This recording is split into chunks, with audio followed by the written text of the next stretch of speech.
Hello student, मैं विकास मिश्रा योग्य Bharat platform पर आपका स्वागत करता हूं। और ये जो लेक्चर है अभी आप लोगों ने देखा होगा यूट्यूब पर रिवीजन के लिए मैंने क्या किया है, पॉलिटी का पार्ट 1 अपलोड कर दिया है। ये पॉलिटी का पार्ट 2 है। और ये जो रिवीजन के लिए पार्ट 1 और पार्ट 2 में हम लोग जो ये चीज़ें पढ़ रहे हैं, ये बस इसलिए पढ़ रहे हैं कि आपका एग्ज़ाम जो है वो आने वाला है और आपके पास कम टाइम है। तो इम्पॉर्टेंट चीज़ें जो है, जो एग्ज़ाम के लिए बहुत ज़्यादा ज़रूरी हैं, वो हम लोग डिस्कस करेंगे। और चाहे आपका एसएससी सीजीएल का एग्ज़ाम हो, एनडीए, सीडीएस, पुलिस, एमटीएस, कोई भी हो, पॉलिटी में अगर जो क्वेश्चन पूछे जाएंगे तो मेरा मानना ये है कि हमने इतनी इम्पॉर्टेंट चीज़ें पढ़ी हैं तो यहाँ से आपको क्वेश्चन देखने को मिलेंगे। जिसको डिटेल्ड वीडियो या डिटेल्ड इन्फॉर्मेशन चाहिए, अच्छे से पूरा जो है फुल एक्सप्लेनेशन के साथ चाहिए, तो उसके लिए अलग प्लेलिस्ट जो है बनाई जाएगी, वहाँ पर आप लोग देखेंगे। तो यहाँ पर हम लोग टाइम वेस्ट ना करते हुए प्रेसिडेंट, गवर्नर और वाइस प्रेसिडेंट, ये जो 3 टॉपिक हैं ये हम लोग एक साथ पढ़ने जा रहे हैं। तो प्रेसिडेंट, गवर्नर और वाइस प्रेसिडेंट ये क्या हैं? तो प्रेसिडेंट आपको पता होना चाहिए ये क्या होता है कि ये पूरे भारत देश का हेड है। इसका मतलब अपनी जो ये कंट्री है, इसका हेड कौन है? ये प्रेसिडेंट होता है, राष्ट्रपति होता है। ठीक। अगर जो क्वेश्चन आपसे ये करे कि भारत देश का हेड कौन है, तो प्रेसिडेंट।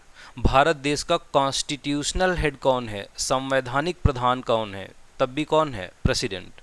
जैसे देश का हेड प्रेसिडेंट है, ऐसे ही राज्यों का हेड कौन होता है? गवर्नर होता है। तो यहाँ पर मतलब जो अलग अलग जो हमारे यहाँ पर स्टेट हैं, उनका हेड कौन होता है? तो उनका हेड होता है गवर्नर। और वाइस प्रेसिडेंट जो है, ये किसका हेड होता है? तो वाइस प्रेसिडेंट जो है, क्योंकि हमको पता है कि जो संसद है ना, जो पार्लियामेंट है, और पार्लियामेंट या संसद के 2 हाउस, लोकसभा और राज्यसभा, तो जो राज्यसभा होती है उसका हेड कौन होता है? वो होता है वाइस प्रेसिडेंट। यहाँ पर मैं लिखे दे रहा हूँ कि राज्यसभा का हेड, राज्यसभा का मॉनिटर कह लो, अध्यक्ष कह लो या हेड कह लो। तो ये चीज़ें हमने देख ली। उसके बाद देखिए बात आती है कि जो प्रेसिडेंट है ना, इनकी क्वालिफ़िकेशन क्या क्या होनी चाहिए। अगर जो आपको प्रेसिडेंट बनना है, राष्ट्रपति बनना है, तो इसके लिए क्वालिफ़िकेशन क्या क्या होनी चाहिए। तो देखिए ये जो प्रेसिडेंट है, इनके लिए क्वालिफ़िकेशन क्या होनी चाहिए। एक तो भारत के नागरिक हों, इंडियन सिटीजन हों। मिनिमम एज कितनी होनी चाहिए? 35 साल होनी चाहिए। ऑफिस ऑफ प्रॉफिट, तो ऑफिस ऑफ प्रॉफिट उसे कहते हैं, अगर जो कोई इंसान गवर्नमेंट जॉब कर रहा है तो हम उसे कहेंगे कि वो ऑफिस ऑफ प्रॉफिट पर है, लाभ के पद पर है।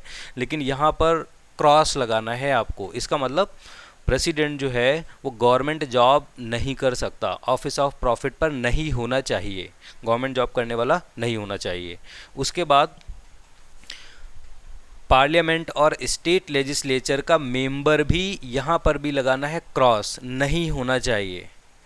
और इसका मीन्स ये हो गया कि संसद में लोकसभा और राज्यसभा का एमपी ना हो, और जो स्टेट लेजिस्लेचर या राज्य विधानमंडल है उसके भी 2 हाउस होते हैं, लेजिस्लेटिव असेंबली विधानसभा और लेजिस्लेटिव काउंसिल विधान परिषद।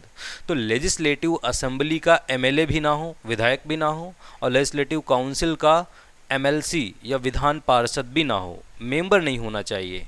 ठीक है। और उसके बाद एक क्वालिफिकेशन ने लिखी है कि eligible to be elected as a Lok Sabha member.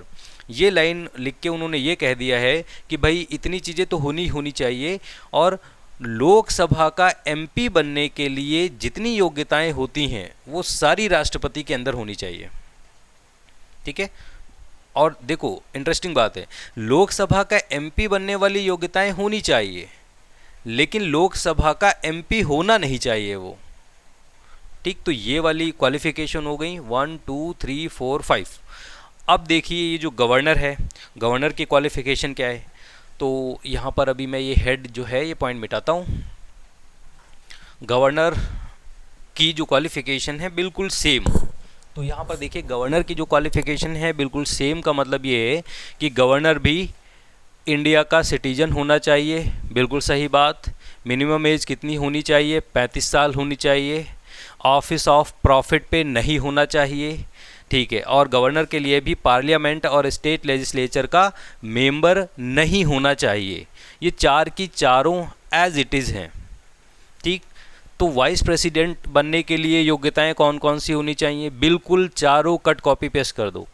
Indian citizen होना चाहिए, मिनिमम एज 35 साल होनी चाहिए, ऑफिस ऑफ प्रॉफिट पे नहीं होना चाहिए, पार्लियामेंट और स्टेट लेजिस्लेचर का मेंबर नहीं होना चाहिए। उसके बाद देखिए यहाँ पर जो है eligible to be elected as a Lok Sabha member. बस ये पांचवा वाला जो पॉइंट है इसमें अंतर आता है। तो गवर्नर के लिए हम लोग यहाँ पर क्या लिखेंगे कि ये पांचवी वाली लाइन यहाँ पर नहीं है, तो यहाँ पर पांचवी वाली लाइन की जगह पर क्या है? तो गवर्नर वाले में जो गवर्नर होना चाहिए वो उस राज्य का, वो उस स्टेट का रेजिडेंट नहीं होना चाहिए। रेजिडेंट का मतलब उस राज्य का निवासी नहीं होना चाहिए जिस राज्य में उसको गवर्नर बनाया जा रहा है। तो ये आप पॉइंट याद रखना। अगर जो आपको यूपी का गवर्नर बनाया जा रहा है तो आप यूपी के निवासी नहीं होने चाहिए, यूपी के ही रहने वाले नहीं होने चाहिए। तो ये पॉइंट अलग है। उसके बाद जो पांचवा वाला पॉइंट है वो राज्यसभा में भी वाइस प्रेसिडेंट वाले में भी अलग है। तो वाइस प्रेसिडेंट वाले में क्या है? वहाँ पर क्वालिफिकेशन में था प्रेसिडेंट वाले में क्या कि लोकसभा का मेंबर बनने वाली योग्यताएं होनी चाहिए। यहाँ पर क्या है? राज्यसभा का मेंबर बनने वाली योग्यताएं होनी चाहिए। बस तो 5 यहाँ पर हो गई, 5 ये हो गई, 5 ये हो गई। एक साथ हमने कवर कर लिया है ना, प्रेसिडेंट, गवर्नर और वाइस प्रेसिडेंट की क्वालिफिकेशंस। उसके बाद देखिए अगर जो भाई ये सारे लोग जो हैं ओथ भी लेते हैं, शपथ भी लेते हैं, तो ओथ या शपथ जो है प्रेसिडेंट की किस आर्टिकल में दी है? आर्टिकल 60 में दी है। और प्रेसिडेंट किसके सामने ओथ लेंगे? तो शॉर्ट में मैंने लिखा है CJI, chief justice of India, supreme court का मुख्य न्यायाधीश, उसके सामने ये ओथ लेंगे। और अगर जो CJI कभी बाई चांस नहीं हुआ तो फिर सुप्रीम कोर्ट का जो भी सीनियर जज होगा उसके सामने लेंगे। सुप्रीम कोर्ट के सीनियर जज के सामने ओथ लेंगे। कौन? प्रेसिडेंट। फिर आ जाओ इस पे गवर्नर पे। तो गवर्नर के लिए देखिए आर्टिकल कौन सा है? गवर्नर के लिए आर्टिकल है 159, है ना। गवर्नर की ओथ या शपथ इसमें दी है। तो जैसे यहाँ पर सुप्रीम कोर्ट का चीफ जस्टिस के सामने प्रेसिडेंट लेता है ओथ, ऐसे ही जो गवर्नर होता है वो हाई कोर्ट के चीफ जस्टिस के सामने लेता है ओथ। अगर जो हाई कोर्ट का चीफ जस्टिस बाई चांस नहीं है किसी भी कारणवश तो फिर किसके सामने लेंगे? तो यहाँ पर देखो ये प्रेसिडेंट सुप्रीम कोर्ट के सीनियर जज के सामने लेते थे CJI के एब्सेंस में। तो यहाँ पर क्या हो जाएगा? यहाँ पर हाई कोर्ट का जो सीनियर जज होगा उसके सामने लेंगे, हाई कोर्ट का सीनियर जज। क्लियर है? हाई कोर्ट का सीनियर जज, अगर जो हाई कोर्ट का चीफ जस्टिस ना हुआ तब। वाइस प्रेसिडेंट किसके सामने ओथ लेते हैं? तो लिखा हुआ है किसके सामने लेते हैं? प्रेसिडेंट या राष्ट्रपति के सामने लेते हैं। और आर्टिकल कौन सा है? 69, याद रखना। उसके बाद जो प्रेसिडेंट है वो अपना रिजिग्नेशन या इस्तीफा अगर जो देना चाहें तो वो किसे देंगे? तो वाइस प्रेसिडेंट को देंगे, ठीक है। और बाकी के दोनों लोग मतलब गवर्नर और वाइस प्रेसिडेंट अगर जो अपना रिजिग्नेशन लेटर सबमिट करना चाहें तो प्रेसिडेंट को, गवर्नर भी राष्ट्रपति को ही देगा अपना इस्तीफा, और वाइस प्रेसिडेंट भी किसे सबमिट करेगा अपना इस्तीफा? प्रेसिडेंट को ही। Next term. तो टर्म तीनों लोगों के क्या हैं? 5-5 साल हैं। प्रेसिडेंट जब भी अपॉइंट किया आ जाएगा तब मतलब इलेक्ट होके आएगा तब 5 साल के लिए, गवर्नर भी 5 साल के लिए रहेगा और वाइस प्रेसिडेंट भी 5 साल के लिए रहेगा। उसके बाद यहाँ पर देखिए जो ये इम्पीचमेंट है ना, जो इम्पीचमेंट को महाभियोग कहते हैं या रिमूवल कहते हैं। तो क्योंकि प्रेसिडेंट अपने देश के हेड हैं इस वजह से इनके नाम के आगे रिमूवल नहीं लिखा जाता है, इनके नाम के आगे रिमूवल की जगह पर क्या लिखा जाता है? इम्पीचमेंट लिखा जाता है। जबकि इम्पीचमेंट का मतलब ही क्या है? रिमूवल ही है। और आर्टिकल बस ध्यान रखना, ये इंपॉर्टेंट है। तो इम्पीचमेंट या प्रेसिडेंट का रिमूवल किस आर्टिकल में दिया गया है? आर्टिकल 61 में दिया गया है। और प्रेसिडेंट को रिमूव करने के लिए सिर्फ एक ही आरोप उन पे लगाया जाएगा कि आपसे वायलेशन ऑफ द कॉन्स्टिट्यूशन हुआ है, आपने संविधान का अतिक्रमण किया है। कहने का मतलब ये है कि प्रेसिडेंट चाहे किसी का मर्डर करे, चोरी करे, कुछ करे, लेकिन उसको जब भी हटाया जाएगा तब सिर्फ ये कहा जाएगा कि आपने संविधान का अतिक्रमण किया है या कॉन्स्टिट्यूशन का वायलेशन किया है। ये नहीं कहा जाएगा कि चोरी की है इस वजह से आपको हटा रहे हैं, कहा यही जाएगा। ये इसलिए कहा जाएगा क्योंकि यही ग्राउंड ही दिया है कॉन्स्टिट्यूशन में उनको हटाने के लिए, है ना। और हटाने की प्रोसेस क्या होती है तो वो जानना है तो वो डिटेल्ड वाले में, ठीक है। उसके बाद देखिए क्या है, ये जो गवर्नर है, गवर्नर को क्या किया जाता है, गवर्नर को उसके पद से रिमूव करने के लिए बहुत बड़ी कोई प्रोसेस नहीं अपनाई जाती है, क्योंकि गवर्नर जो है प्रेसिडेंट की जब तक इच्छा रहती है और प्रेसिडेंट की जब तक मर्जी या दया रहती है तब तक गवर्नर या राज्यपाल अपने पद पर बना रहता है ना। और जिस दिन प्रेसिडेंट की दया या मर्जी खत्म तो बस गवर्नर का पद लिया जा सकता है। और आपको अंडरस्टूड ध्यान क्या रखना है, जहाँ जहाँ पर मैं बोलूँ कि भाई प्रेसिडेंट की मर्जी, तो प्रेसिडेंट देखिए क्या होता है कि सिर्फ नाम नाम का है, मतलब पावर बहुत ज़्यादा नहीं है ना। और प्रेसिडेंट पहली बात तो इंडिया के सारे काम या भारत की जो सरकार है उसके सारे काम प्रेसिडेंट के नाम से किए जाते हैं।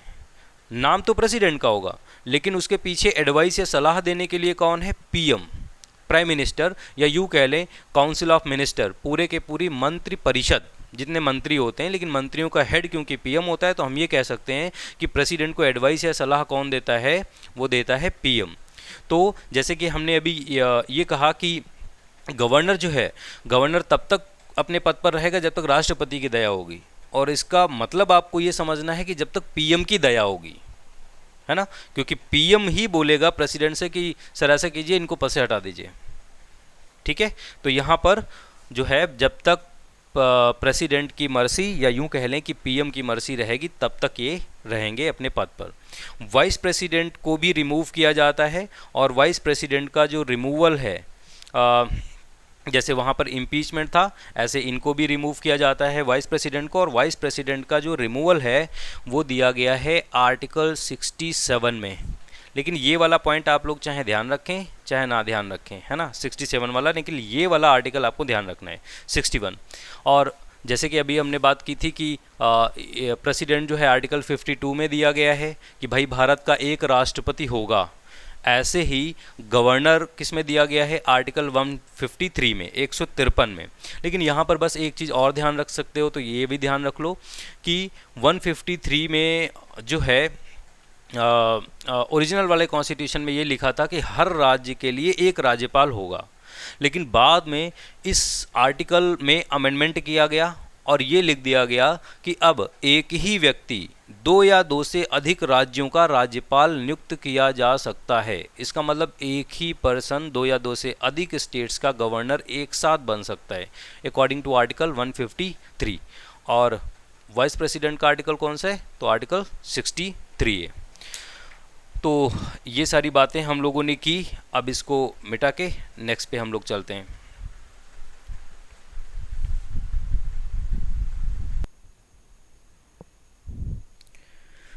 ओके स्टूडेंट, तो यहाँ पर देखिए प्रेसिडेंट, गवर्नर और वाइस प्रेसिडेंट, इसमें क्या है कि अब हमको इलेक्शन इनका कैसे होता है ये भी जान लेना चाहिए।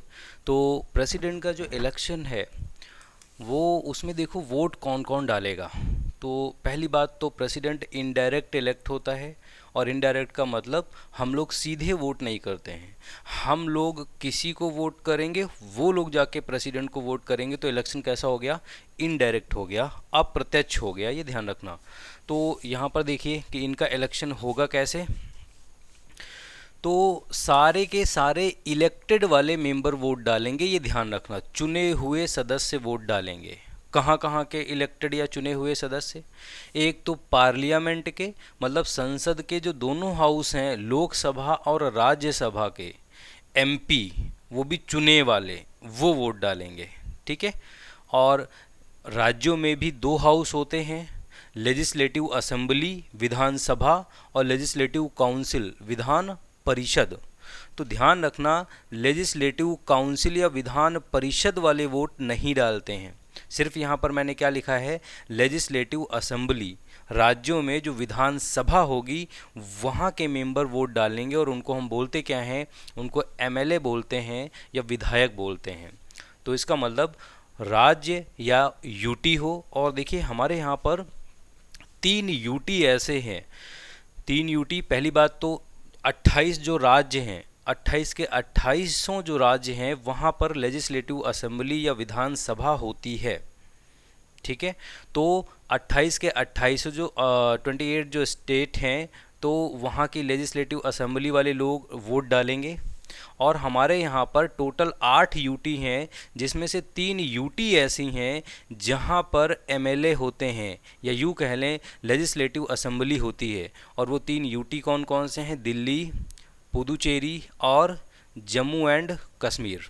सिर्फ यही 3 यूटी ऐसे हैं जहाँ पर लेजिस्लेटिव असेंबली है, विधानसभा है। तो बस सिंपल शब्दों में वोट कौन कौन डालेगा, पहली बात तो ये वर्ड याद रखना है, इलेक्टेड मेंबर, पार्लियामेंट के, लोकसभा और राज्यसभा के एमपी चुने हुए, और चाहे राज्य हों चाहे यूटी हों, उनके कौन से लोग, लेजिस्लेटिव असेंबली के लोग, विधानसभा के लोग, वो भी चुने हुए, ये लोग वोट करेंगे प्रेसिडेंट के इलेक्शन के लिए। उसके बाद देखिए गवर्नर का जो इलेक्शन है, तो गवर्नर का जो इलेक्शन है, गवर्नर का इलेक्शन नहीं होता, उनको अपॉइंट किया जाता है, नियुक्त किया जाता है, किसके द्वारा, प्रेसिडेंट के द्वारा। अब देखो प्रेसिडेंट के द्वारा, ये मैंने अभी भी बात की थी कि अंदर से आपको सोचना क्या है, पीएम ने प्रेसिडेंट से बोला है कि भाई इसको कर दो, नाम हो रहा है प्रेसिडेंट का लेकिन रियल पीएम है ना, तो appointed by the president. Question आ जाए तब मत लगाना पीएम, आपको ये सिर्फ ध्यान रखना है क्योंकि संविधान में यही लिखा है कि governor appointed by the president, है ना। उसके बाद देखो वाइस प्रेसिडेंट, तो वाइस प्रेसिडेंट का भी इलेक्शन होता है, और वाइस प्रेसिडेंट के इलेक्शन में पहली बात तो संसद के लोग वोट डालेंगे, पार्लियामेंट के लोग वोट डालेंगे। और पार्लियामेंट के आपको पता है कि 2 हाउस होते हैं, एक लोकसभा और एक राज्यसभा। तो लोकसभा और राज्यसभा के लोग, कौन से लोग, सारे लोग, मतलब चाहे वो चुने वाले हों और चाहे नॉमिनेट वाले हों, सारे लोग वोट करेंगे, क्योंकि हमको पता है कि राज्यसभा में टोटल जो सीटें हैं वो 245 सीटें हैं, और 245 सीटों में से 233 लोगों का तो चुनाव होता है, जबकि 12 लोग जो है वो चुन के नहीं आते हैं, वो नॉमिनेट होके आते हैं राज्यसभा में। तो चाहे नॉमिनेटेड वाले हों चाहे चुने वाले हों, सब के सब वोट करेंगे। तो सारे के सारे 245 मेंबर राज्यसभा के और सारे के सारे लोकसभा के मेंबर, और लोकसभा में मेंबर हैं कितने, अभी इतने हैं, तो सारे लोग ये लोग वोट करेंगे कहाँ, वाइस प्रेसिडेंट के चुनाव के लिए। तो ये तो हो गया चुनाव। अब अभी हमने डिस्कस किया था क्या कि प्रेसिडेंट को रिमूव किया जा सकता है आर्टिकल 61 के तहत, इम्पीचमेंट, है ना। ऐसे ही गवर्नर को भी हटाया जा सकता है राष्ट्रपति के द्वारा, और ऐसे ही वाइस प्रेसिडेंट को भी क्या किया जा सकता है, रिमूव किया जा सकता है आर्टिकल 67 के तहत, है ना।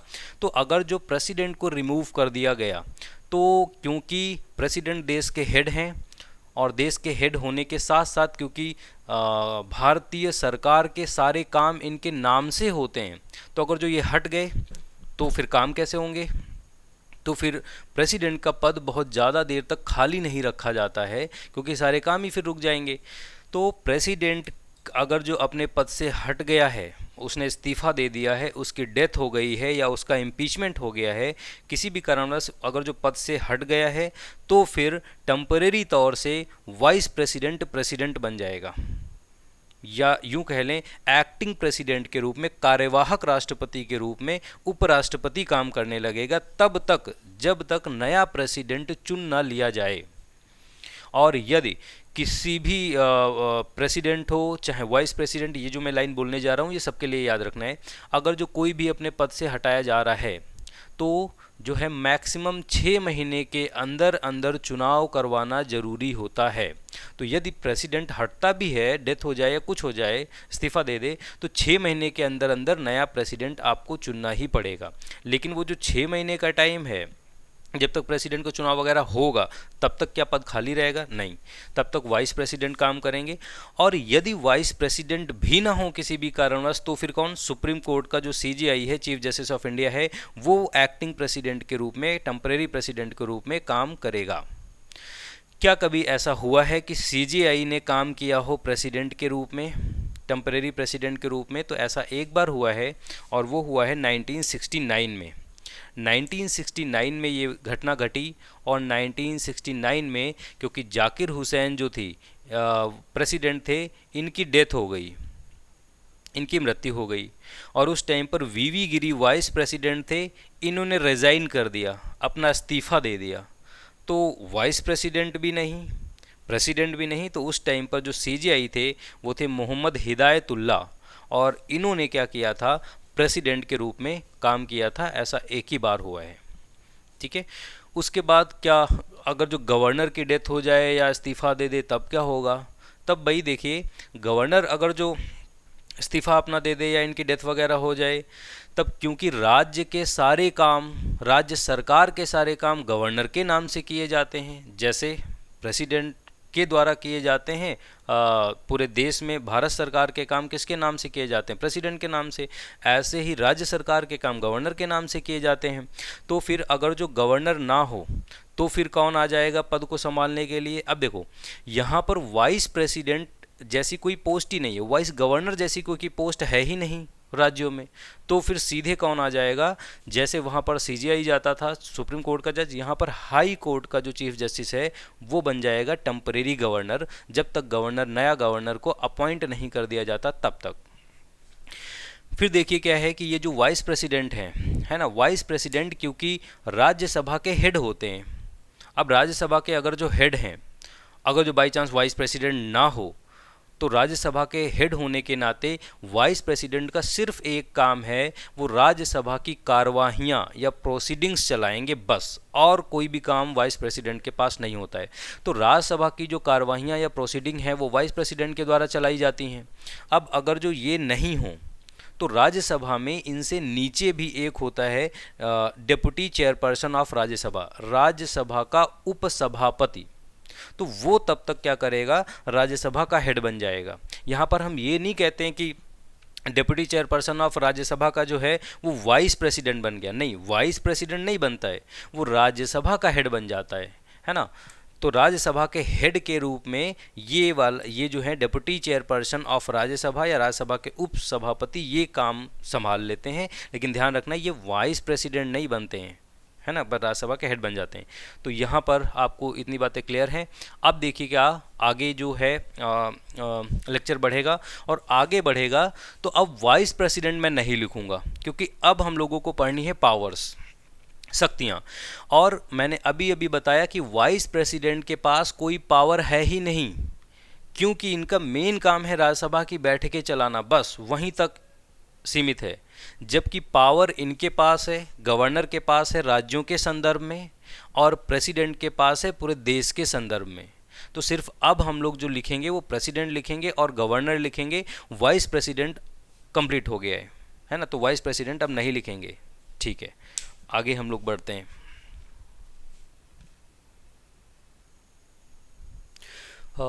ठीक है स्टूडेंट, तो हम लोग आगे बढ़ते हैं, और यहाँ पर ये देखते हैं कि ये देखिए क्या है कि पावर्स हैं ये, है ना, पावर्स। यहाँ पे मैं मेन हेडिंग डाले दे रहा हूँ, पावर्स या शक्तियाँ। तो पावर्स या शक्तियाँ प्रेसिडेंट और गवर्नर की, यहाँ पर बस ये सारी पावर्स पढ़ते टाइम हमको ये ध्यान रखना है कि प्रेसिडेंट पूरे देश के लिए जो जो करेंगे वही राज्य के लिए कौन करेगा? गवर्नर करेगा, ठीक है। और दिमाग में ध्यान ये रखना है कि क्योंकि भारत सरकार के द्वारा जो भी काम किए जाते हैं वो प्रेसिडेंट के नाम से किए जाते हैं, तो फिर राज्य की सरकार के द्वारा जो भी काम किए जाते हैं वो गवर्नर के नाम से किए जाते हैं, ठीक है। तो देखते हैं, प्रेसिडेंट जो है बहुत सारे लोगों को अपॉइंट करता है, ऐसे ही गवर्नर राज्य के लेवल पर बहुत सारे लोगों को अपॉइंट करेगा। तो यहाँ पर देखिए अपॉइंटमेंट, तो पीएम और मिनिस्टर्स प्रधानमंत्री और मंत्रियों को अपॉइंट कौन करता है? प्रेसिडेंट अपॉइंट करता है। वो बात अलग है कि लोकसभा में जिसकी 50% से ज़्यादा सीटें आती हैं उसी पार्टी का पीएम बनता है, लेकिन पीएम बनता तो उसी पार्टी का है, लेकिन वो अपॉइंट किसके नाम से किया जाता है? प्रेसिडेंट के नाम से किया जाता है। ठीक है, तो ये ध्यान रखना। तो पीएम हो चाहे मंत्री हो, वो प्रेसिडेंट अपॉइंट करता है। उसके बाद अटॉर्नी जनरल, अटॉर्नी जनरल या भारत का महान्यायवादी, ये जो अटॉर्नी जनरल है इंडियन गवर्नमेंट का ऑफिशियल वकील है, एडवोकेट है, तो ये भी किसके द्वारा अपॉइंट किया जाएगा? प्रेसिडेंट के द्वारा। उसके बाद हमको पता है देश में बहुत सारे चुनाव होते हैं, लोकसभा के, राज्यसभा के, प्रेसिडेंट का, वो सब कराने के लिए क्या होता है? इलेक्शन कमीशन ऑफ इंडिया है, तो इसके भी मेंबर्स और चेयरपर्सन्स को अपॉइंट कौन करेगा? प्रेसिडेंट करेगा। UPSC, union public service commission है ना, जो संघ लोक सेवा आयोग के जो सदस्य होते हैं और चेयरपर्सन होता है, उसको भी प्रेसिडेंट अपॉइंट करेगा। फिर हर 5 साल में एक फाइनेंस कमीशन बनाया जाता है, finance commission of India, Bharat का वित्त आयोग। ये वित्त आयोग क्यों बनाया जाता है? तो भाई केंद्र से राज्यों को कितना पैसा दिया जाएगा ये बताने के लिए। तो इसके भी मेंबर्स और चेयरपर्सन किसके द्वारा अपॉइंट होते हैं? प्रेसिडेंट के द्वारा। फिर देखिए एक ऑफिसर होता है जिसका नाम है कैग, और कैग जो है comptroller and auditor general of India है ना, और भारत का नियंत्रक एवं महालेखा परीक्षक। तो ये क्या होता है? ये इंडियन गवर्नमेंट जो है उनके जो खाते हैं, अकाउंट्स हैं, उनको चेक करने वाला अधिकारी है। तो कैग जो है उसको भी अपॉइंट कौन करता है? प्रेसिडेंट। उसके बाद जो स्टेट के गवर्नर हैं, जो हम लोग पढ़ रहे हैं गवर्नर, तो गवर्नर्स को खुद कौन अपॉइंट करता है? प्रेसिडेंट अपॉइंट करता है। फिर जज हों, चाहे वो सुप्रीम कोर्ट के जज हों और चाहे हाई कोर्ट के जज हों, उनको भी अपॉइंट कौन करेगा? प्रेसिडेंट करेगा। अब आप लोग ये ध्यान रखना हाई कोर्ट के जज वाला, क्योंकि आप लोग दिमाग लगाएंगे एग्जाम में और आपको लगेगा हाई कोर्ट राज्यों में होता है, तो राज्यों के हाई कोर्ट के जज कौन अपॉइंट करेगा? गवर्नर। नहीं, गलत हो जाएगा। तो जज जो है सुप्रीम कोर्ट के हों चाहे हाई कोर्ट के हों, वो अपॉइंट कौन करेगा? वो प्रेसिडेंट करेगा। और जो हमारे यूटी हैं, तो जैसे राज्यों में गवर्नर अपॉइंट किया जाता है, ऐसे यूटी में एडमिनिस्ट्रेटर या प्रशासक नियुक्त किया जाता है। जिस प्रशासक को कहीं कहीं पर लेफ्टिनेंट गवर्नर या उपराज्यपाल भी कहते हैं, उसको भी अपॉइंट कौन करेगा? प्रेसिडेंट करेगा। तो बिल्कुल ऐसे ही इधर भी हम लोग फर्स्ट पॉइंट पढ़ लेते हैं कि जैसे केंद्र या देश के लेवल पर इन सबको प्रेसिडेंट ने अपॉइंट किया, ऐसे ही राज्य के लेवल पर गवर्नर अपॉइंट करेगा। तो जैसे वहाँ पीएम और मिनिस्टर थे, ऐसे ही यहाँ पर सीएम और मिनिस्टर को, मुख्यमंत्री और मंत्रियों को कौन अपॉइंट करेगा? गवर्नर। जैसे वहाँ पर अटॉर्नी जनरल था, यहाँ पर एडवोकेट जनरल, राज्य सरकार का ऑफिशियल वकील को एडवोकेट जनरल कहते हैं, ये गवर्नर अपॉइंट करेगा। जैसे इलेक्शन कमीशन ऑफ इंडिया था, ऐसे राज्यों में भी क्या होता है? स्टेट इलेक्शन कमिश्नर होता है, इसको कौन अपॉइंट करता है? गवर्नर, राज्यपाल। जैसे यूपीएससी केंद्र के स्तर पर एग्जाम लेती है आईएएस वगैरह का, ऐसे पीसीएस वगैरह का एग्जाम लेने के लिए स्टेट पब्लिक सर्विस कमीशन होता है, राज्य लोक सेवा आयोग होता है। इसके मेंबर और चेयरपर्सन्स कौन अपॉइंट करेगा? गवर्नर अपॉइंट करेगा। जैसे वहाँ पर फाइनेंस कमीशन इंडिया का है पूरे, ऐसे राज्यों में भी फाइनेंस कमीशन या वित्त आयोग बनाया जाता है, उसके भी चेयरपर्सन और मेंबर्स को अपॉइंट कौन करेगा? गवर्नर करेगा। उसके बाद देखिए ये पॉइंट जो है अलग है। यहाँ पे गवर्नर जो है हर यूनिवर्सिटी में वाइस चांसलर को अपॉइंट करता है। जो राज्य की यूनिवर्सिटी हैं, ध्यान रखना, स्टेट की यूनिवर्सिटीज़, राज्य के विश्वविद्यालयों में जो उपकुलपति है, वाइस चांसलर है, उसको अपॉइंट कौन करता है? गवर्नर अपॉइंट करता है। जबकि जो स्टेट की यूनिवर्सिटीज़ होती हैं, उनका चांसलर या कुलपति कौन होता है? वो होता है गवर्नर, राज्यपाल होता है। मतलब जितने राज्य के विश्वविद्यालय हैं उनका हेड या चांसलर या कुलपति खुद राज्यपाल होता है। अब लेकिन राज्यपाल तो वहाँ पर जाएगा नहीं, उसको बहुत सारे और भी काम है, तो विश्वविद्यालय चलेगा कैसे राज्य वाला? तो वहाँ पर डे बाय डे का एडमिनिस्ट्रेशन देखने के लिए गवर्नर वहाँ पर नियुक्त किसे करता है? वाइस चांसलर को। ये आप ध्यान रखिएगा। जबकि प्रेसिडेंट में ऐसा कुछ नहीं कि सेंट्रल यूनिवर्सिटी का चांसलर प्रेसिडेंट होता है, नहीं भाई, है ना। यहाँ पर ये वाला पॉइंट बिल्कुल अलग है। तो सेंट्रल यूनिवर्सिटी का चांसलर प्रेसिडेंट नहीं होता है, जबकि प्रेसिडेंट के द्वारा सेंट्रल यूनिवर्सिटी का चांसलर अपॉइंट किया जाता है। ठीक है, तो ये ध्यान रखना। उसके बाद देखो ये हमने लिखा है समन एंड प्ररोग। हमको पता है कि जो कोई भी अगर जो कानून बनाना हो, कानून अगर जो बनाना हो तो कानून बनाने के लिए पहले बिल लाना पड़ता है, विधेयक लाना पड़ता है। उस बिल को या विधेयक को लोकसभा और राज्यसभा दोनों हाउसेस से पास कराना पड़ता है। तो भाई लोकसभा और राज्यसभा के दोनों हाउस के जो मेंबर हैं वो बैठने चाहिए, है ना, तभी तो वो पास होके कानून बनेगा। तो ऐसे क्या होता है कि हमारे यहाँ पर अभी है क्या कि एक साल में 3 बार जो है संसद के दोनों हाउस के मेंबर, लोकसभा और राज्यसभा के मेंबर आके बैठते हैं। तो जो आके बैठते हैं उनको ऑफिशियली बुलावा जो भेजा जाता है वो प्रेसिडेंट के द्वारा भेजा जाता है। इसको बोलते हैं समन करना, समन भेजना, है ना। और जब वो बैठक वगैरह कर लेते हैं तो उसको ख़त्म भी किया जाता है, उस सेशन को या सत्र को। तो ख़त्म भी किसके द्वारा ऑफिशियली किया जाता है, वो भी प्रेसिडेंट के द्वारा किया जाता है। और ख़त्म करने को बोलते हैं प्ररोग, सत्रावसान। तो संसद के दोनों हाउसेस को बैठक के लिए बुलाना, उसको समन करना कहते हैं। संसद के दोनों हाउसेस का जो सेशन है उसको ख़त्म कर देना, सत्र को, उसको प्ररोग कहते हैं। ये दोनों प्रेसिडेंट के द्वारा किए जाते हैं, ठीक है। तो ऐसे यहाँ पर आ जाओ तो फिर राज्य का जो स्टेट लेजिस्लेचर है, राज्य विधानमंडल के दोनों हाउस, लेजिस्लेटिव असेंबली, विधानसभा और लेजिस्लेटिव काउंसिल, उनको बुलावा कौन भेजेगा, गवर्नर। उसको क्या बोलेंगे, समन करना। जैसे वहाँ पर पार्लियामेंट के सेशन को ख़त्म किया जा रहा है प्रेसिडेंट के द्वारा, ऐसे ही यहाँ पर स्टेट लेजिस्लेचर के सेशन को ख़त्म किया जाएगा गवर्नर के द्वारा, और उसको भी क्या बोलेंगे, प्ररोग। तो बिल्कुल सेम पॉइंट है। लोकसभा को 5 साल से पहले भी भंग किया जा सकता है, डिजॉल्व किया जा सकता है, लेकिन वो डिजॉल्व किसके नाम से की जाएगी, प्रेसिडेंट के नाम से की जाएगी। लोकसभा को 5 साल से पहले भी डिजॉल्व। एग्जाम्पल के लिए जब इंदिरा गांधी की हत्या हुई 1984 में, तब ज्ञानी जैल सिंह प्रेसिडेंट थे और उन्होंने क्या किया कि राजीव गांधी को पीएम बना दिया। राजीव गांधी चाहते तो कुछ दिन तक पीएम बने रहते, लेकिन राजीव गांधी ने सोचा कि हम कम दिनों के लिए पीएम क्यों बने, है ना। उन्होंने कहा कि क्योंकि सारा इंडिया का इमोशन हमारे साथ में है, तो हम लोग अब चुनाव लड़ते हैं जिससे कि नए 5 साल के लिए हम क्या बन जाएं, पीएम बन जाएं। राजीव गांधी ने क्या किया, ज्ञानी जैल सिंह को रिकमेंडेशन भेजी, सलाह भेजी कि सर ऐसा कीजिए कि लोकसभा को भंग कर दीजिए, डिजॉल्व कर दीजिए। और राजीव गांधी की रिकमेंडेशन पे ज्ञानी जैल सिंह ने लोकसभा को 5 साल से पहले ही भंग कर दिया। फिर चुनाव हुए, राजीव गांधी नए 5 साल के लिए पीएम बन के आ गए। इसका मतलब क्या है कि लोकसभा को समय से पहले, 5 साल से पहले डिजॉल्व किया जा सकता है, लेकिन किसके नाम से किया जाएगा, प्रेसिडेंट के नाम से। ऐसे ही यहाँ पर लेजिस्लेटिव असेंबली या विधानसभा को डिजॉल्व किया जाएगा गवर्नर के द्वारा। ध्यान रखना है, जैसे यहाँ पर राज्यसभा जो होती है उसको डिजॉल्व नहीं किया जाता है क्योंकि परमानेंट हाउस है।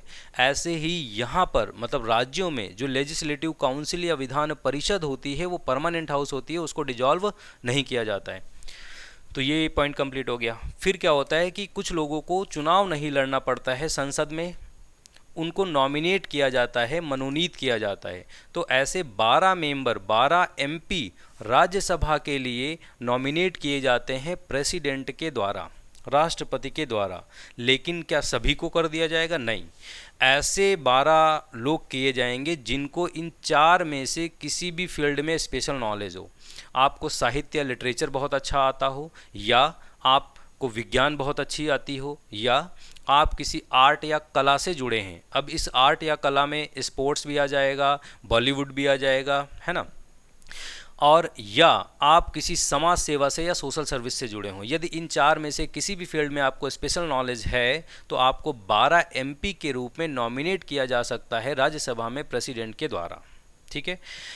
2 जो हैं एंग्लो इंडियन। एंग्लो इंडियन का मतलब ऐसे अंग्रेज लोग जो पहले अंग्रेज थे, ब्रिटेन में रहते थे, यूरोप में रहते थे, लेकिन अब क्या हो गया है, वो भारतीय नागरिक बन गए हैं। तो अंग्रेज थे एंग्लो, लेकिन अब क्या हैं, इंडियन सिटीजन है, तो एंग्लो इंडियन। तो ऐसे 2 एंग्लो इंडियन को लोकसभा में नॉमिनेट किया जाता था, मनोनीत किया जाता था प्रेसिडेंट के द्वारा, राष्ट्रपति के द्वारा। लेकिन अभी इसको नहीं नॉमिनेट किया जाता है क्योंकि इसको ख़त्म कर दिया गया है, 2 एंग्लो इंडियन का नॉमिनेशन लोकसभा में, ठीक है। तो जैसे यहाँ पर देखो बिल्कुल इक्वल चलता है सारी चीज़ें यहाँ पर क्योंकि राज्यसभा के बिल्कुल इक्वल राज्यों में जो बॉडी है वो लेजिस्लेटिव काउंसिल या विधान परिषद है। लोकसभा के बिल्कुल इक्वल राज्यों में जो बॉडी है वो लेजिस्लेटिव असेंबली या विधानसभा है।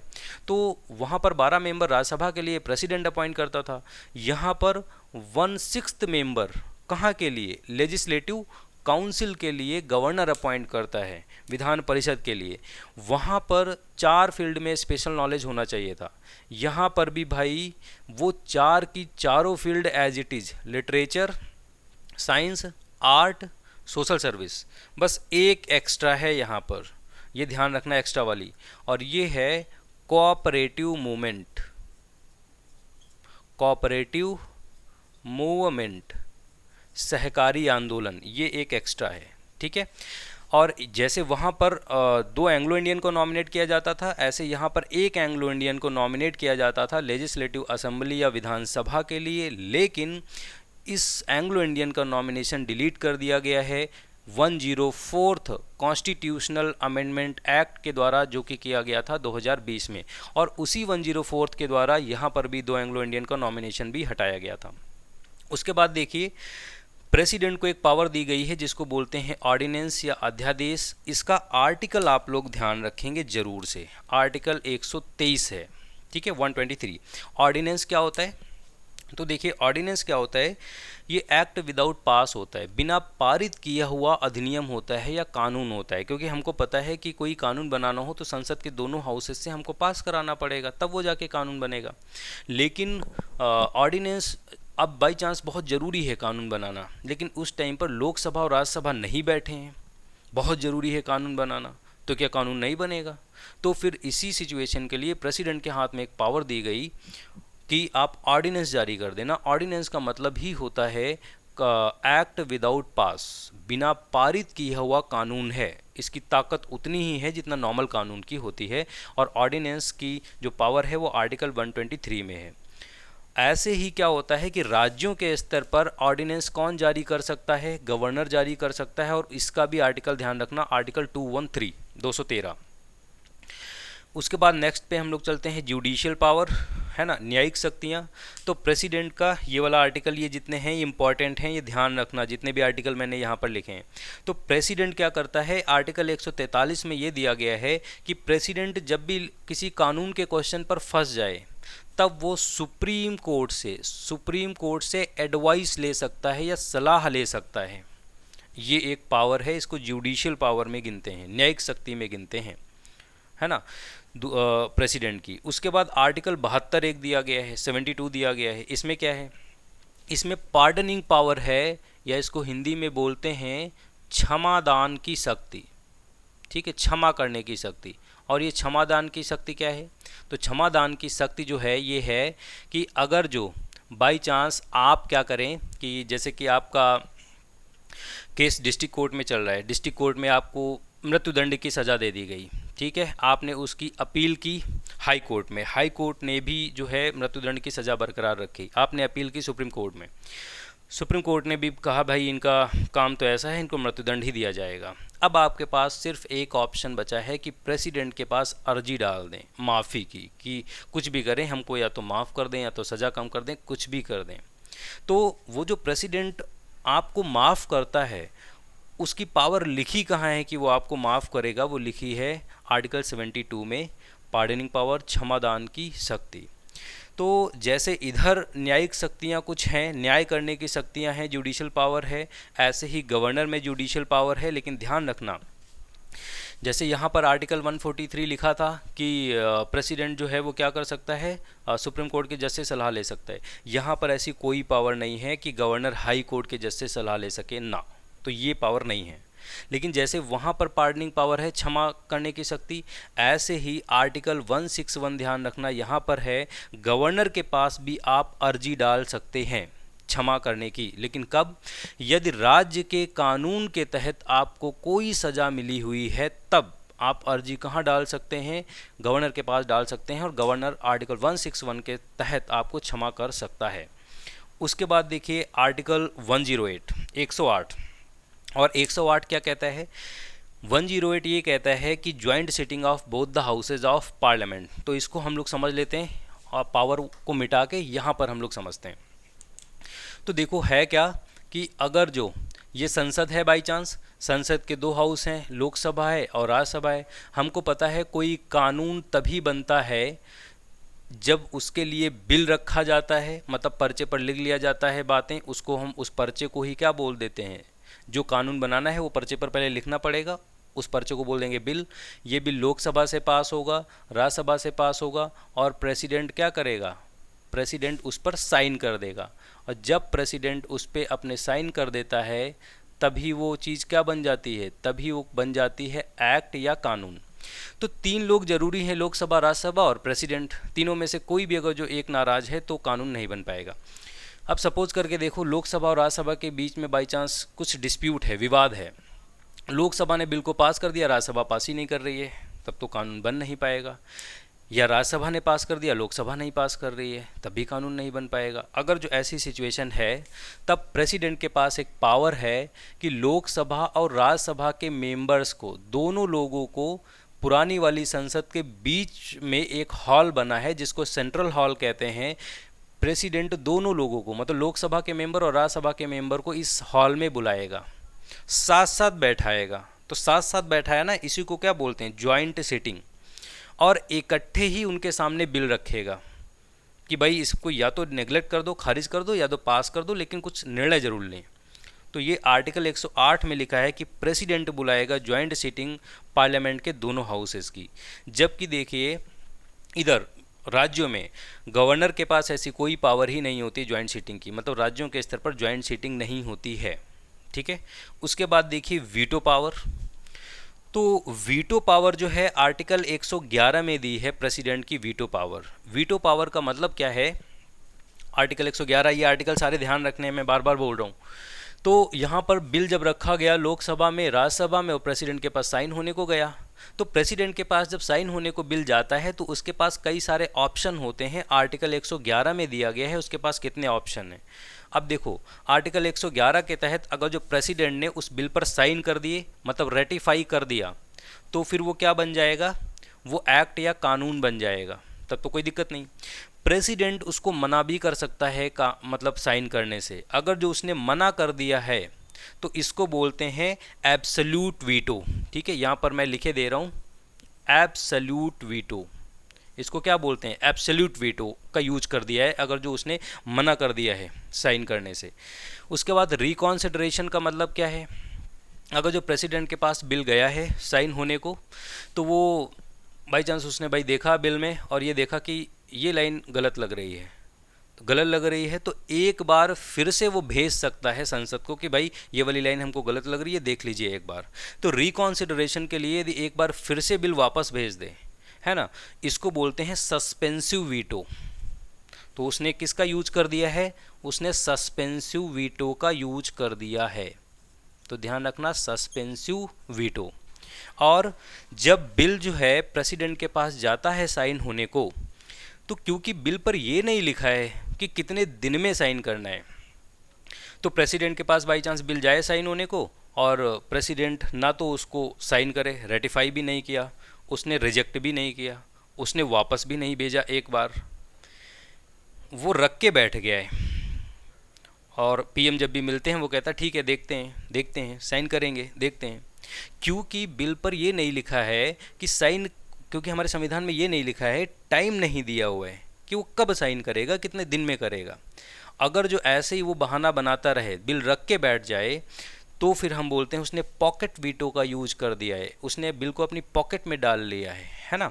और यहाँ पर मैंने लिखा है क्योंकि टाइम लिमिट ही नहीं दी है अपने संविधान में, और टाइम लिमिट नहीं दी है, वो बस कहे कि कर रहा हूँ रख के बैठ जाए, तो उसको बोलते हैं उसने किसका यूज कर दिया है, उसने पॉकेट वीटो का यूज कर दिया है।